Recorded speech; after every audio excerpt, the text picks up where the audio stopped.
Bismillahirrahmanirrahim. Assalamualaikum warahmatullahi wabarakatuh. Nama saya Desfitra Anissa dari kelas PMT 6B.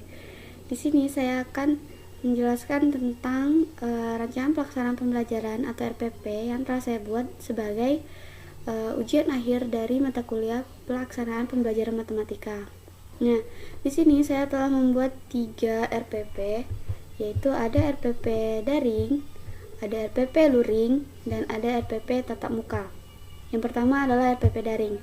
Nah, itu di RPP daring, nama sekolah SMP dengan mata pelajaran matematika kelas 7 semester genap pada materi pokok aritmatika sosial yaitu pajak dengan alokasi waktu 2 JP.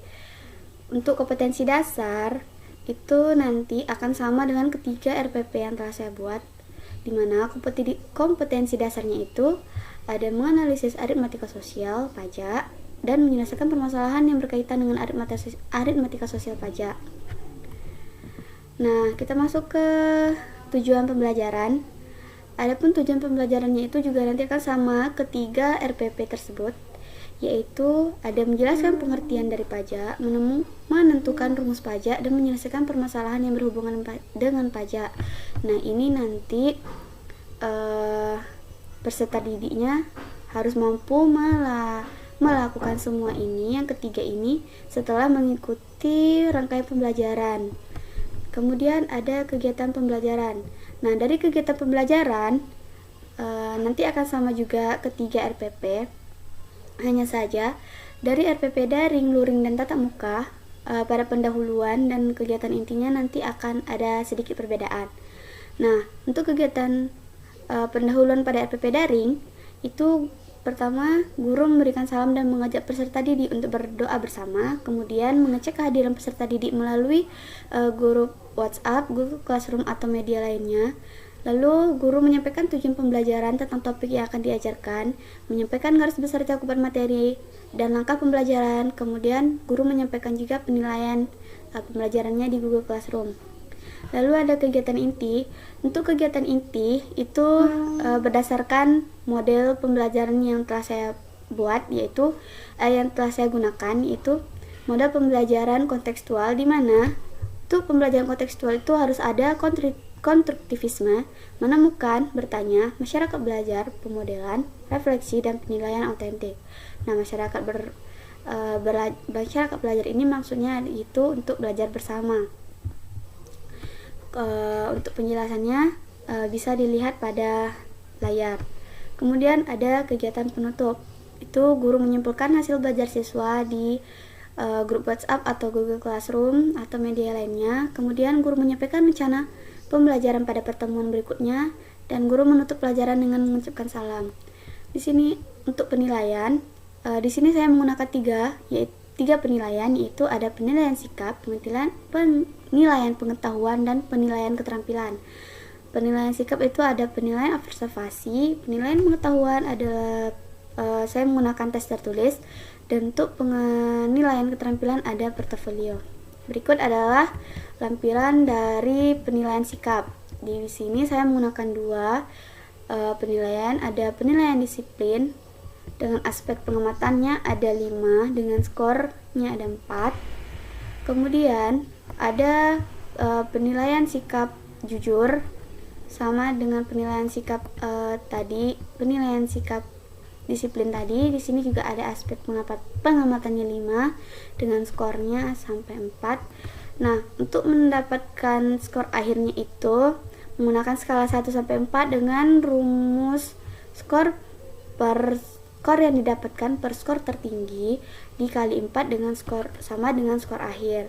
Nah, untuk contohnya, misalkan siswa itu memperoleh skor 14, dengan skor tertingginya itu adalah 4 dikali dari 5 pernyataan, yaitu 20, sehingga skor akhirnya 14 per 20 dikali 4 sama dengan 2,8. Nah, dengan keterangan penilaiannya itu sebagai berikut, ada sangat baik, baik, cukup, baik, dan kurang baik. Selanjutnya ada lampiran untuk penilaian pengetahuan. Nah, di sini saya telah menuliskan 2 soal yang sesuai dengan isi LKS, di mana jika siswa benar untuk menjawab kedua soalnya maka mendapatkan nilai 100. Di sini untuk satu soal nilainya skornya 10, 20.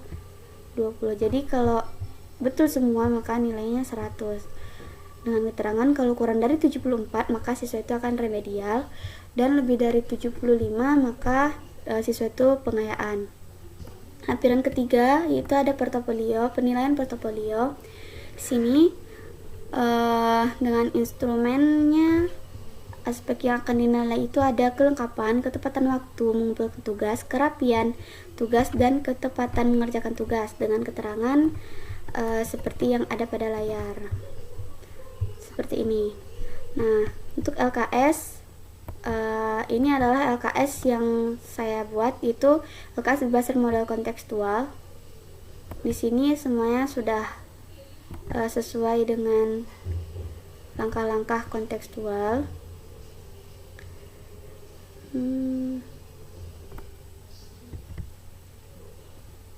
Ayo mengamati.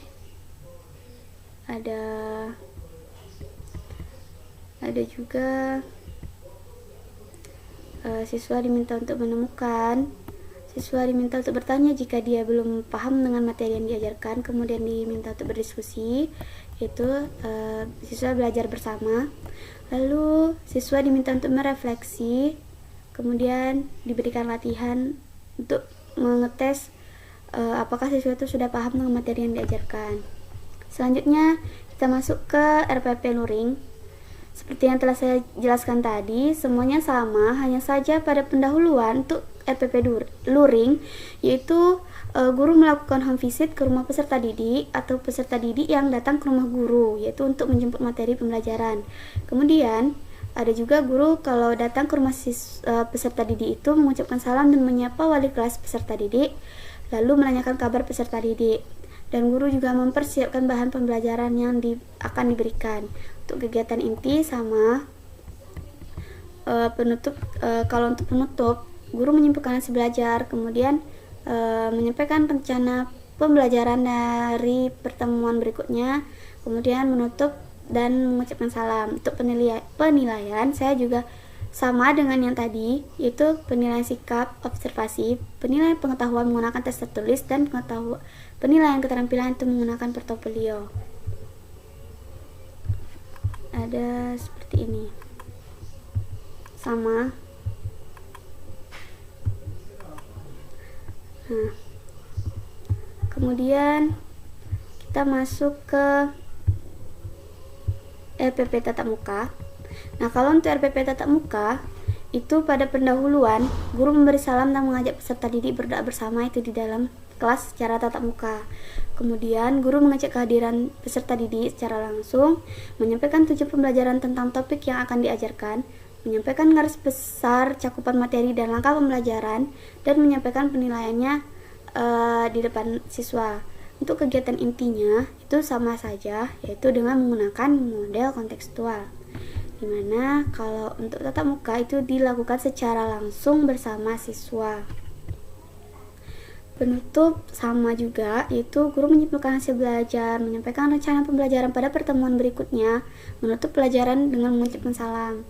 Untuk penilaian sama, yaitu dengan menggunakan penilaian sikap, pengetahuan, keterampilan, di mana sikap dengan penilaian observasi, pengetahuan dengan tes tertulis, dan keterampilan menggunakan portofolio.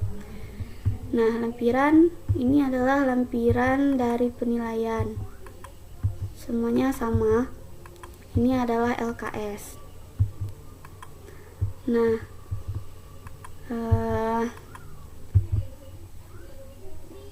sekian dari penjelasan tentang RPP daring, luring, dan tatap muka yang telah saya kerjakan. Lebih dan kurang saya mohon maaf. Wassalamualaikum warahmatullahi wabarakatuh.